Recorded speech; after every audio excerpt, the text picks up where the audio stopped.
কি গন্ধ উঠেছে গো। তাহলে চপটা না জানি কত ভালোই খেতে হবে। মা এনে দিতে পারবে তোমরা?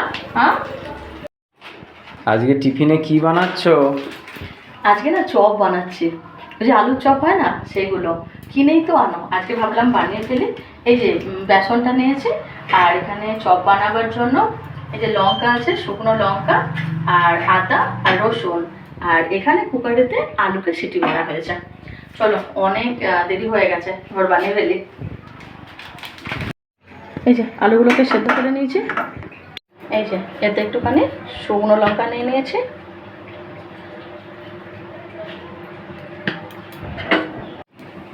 লঙ্কাটা প্রথমে ভেজে নিয়েছি।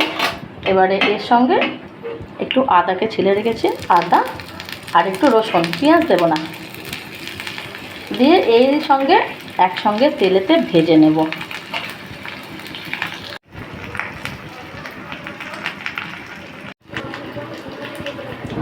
কি গন্ধ উঠেছে গো। তাহলে চপটা না জানি কত ভালোই খেতে হবে। মা এনে দিতে পারবে তোমরা? হ্যাঁ, আলুটা ঠান্ডা হয়ে গেছে। এবারে এই যে পুরোটা এর সঙ্গে মাখিয়ে নেব। এতে দেবো একটুখানি নুন।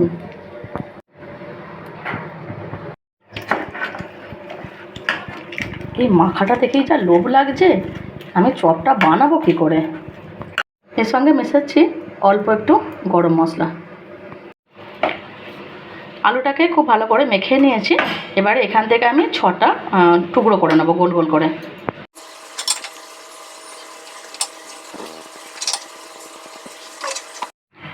প্রথমে এটাকে এরকম করে হাতেতে গোল করব, করে এই হাতের সাহায্যে এই চেপে চেপে এটাকে মানে চপের মতন আর কি করতে হবে। তবে হাতে না একটু তেল থাকতে হবে, না হলে কিন্তু হাতের সঙ্গে চেপে থাকবে। এ দেখো পুরো গোল হয়ে গেল। এবারে এরকম করে রেখে দিতে হবে। বেসনটাতে এতে একটু লবণ দিচ্ছি, আর এখানে না খাবার সোডা আছে, এতে সামান্য পরিমাণে খাবার সোডা দিচ্ছি যাতে করে চপগুলো ভালো করে ফোলে।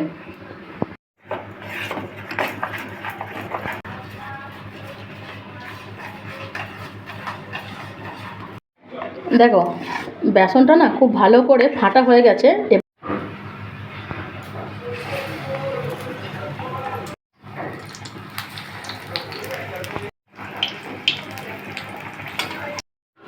তো রেডি হয়ে গেছে?